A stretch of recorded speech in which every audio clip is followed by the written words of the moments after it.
V Muraleedharan, അങ്ങക്ക് 2 minute.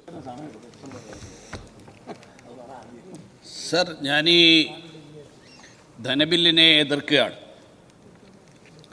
കാരണം ഇവിടെ ഇന്നിപ്പോൾ ഈ ധനബില്ലിൽ പ്രധാനമായിട്ട് നികുതികളാണ് ധനബില്ലിൻ്റെ ഏറ്റവും പ്രധാനപ്പെട്ട വിഷയം. ഈ നികുതി ഇവിടെ അവതരിപ്പിക്കുമ്പോൾ ഇത് സർക്കാർ തീരുമാനമെടുത്തിട്ടില്ല എന്നുള്ള ഒരു മുൻകൂർ ജാമ്യം കൂടി എടുത്തുകൊണ്ടാണ് മുഖ്യമന്ത്രി ഈ ബില്ലിനെ അവതരിപ്പിച്ചിട്ടുള്ളത്. സാധാരണഗതിയിൽ ലെജിസ്ലേച്ചറാണ് ഏറ്റവും ആത്യന്തികമായിട്ട് ജനാധിപത്യത്തിൽ പരമാധികാരം. അത് തീരുമാനിക്കുന്ന നിയമനിർമ്മാണ സഭ തീരുമാനിക്കുന്ന കാര്യങ്ങൾ നടപ്പാക്കുകയാണ് എക്സിക്യൂട്ടീവിൻ്റെ ജോലി.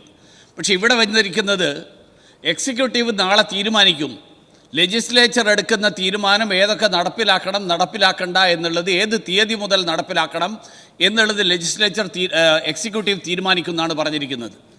ഇത് തന്നെ ഒരു അഴിമതിക്കുള്ള തുടക്കമല്ലേ സർ? കാരണം കഴിഞ്ഞ സർക്കാരിൻ്റെ കാലത്ത് നമ്മൾ കേട്ടിട്ടുള്ള ഒരിതാണ്, സിൽവർ ലൈൻ വരും കേട്ടോ. ഇപ്പോൾ അടുത്ത ഈ സർക്കാരിൻ്റെ കാലത്ത് ഇപ്പോൾ വന്നിരിക്കുന്നത് ബക്കാടി വരും കേട്ടോ. ഇത് സമാനമായിട്ടുള്ള 2 കാര്യങ്ങളാണ്. ഇവിടെ നടന്ന ചർച്ച, ഇവിടെ നടന്ന തർക്കം, ഈ തർക്കം വളരെ വ്യക്തമായിട്ട് സൂചിപ്പിക്കുന്നത് അതാണ്. കാരണം നിയമനിർമ്മാണ സഭയുടെ അധികാരങ്ങൾ, ആ അധികാരങ്ങൾ സർക്കാർ കൈയടക്കി വെക്കുന്ന ഒരു സാഹചര്യം, ഭരണഘടനാ തത്വങ്ങളുടെ നഗ്നമായിട്ടുള്ള ലംഘനം, ഭരണഘടനയെ നാഴികക്ക് 40 വട്ടം ഭരണഘടനാ തത്വങ്ങൾ ഉയർത്തിപ്പിടിക്കുന്ന അഖിലേന്ത്യാ നേതാക്കന്മാരാണ് അപ്പുറത്തിരിക്കുന്ന UDFൻ്റെ നേതാക്കന്മാർ. പക്ഷേ ഇവിടെ അതിൻ്റെ നഗ്നമായിട്ടുള്ള ലംഘനമാണ് നടക്കുന്നത്. സർ, ഇത് ആരെ സന്തോഷിപ്പിക്കാനാണ്? എന്തായിരുന്നു ഈ തിടുക്കം? ഇത് കഴിഞ്ഞിട്ട്, എല്ലാ ചർച്ചയും കഴിഞ്ഞിട്ട് നികുതി ചുമത്തിയാൽ പോരായിരുന്നോ?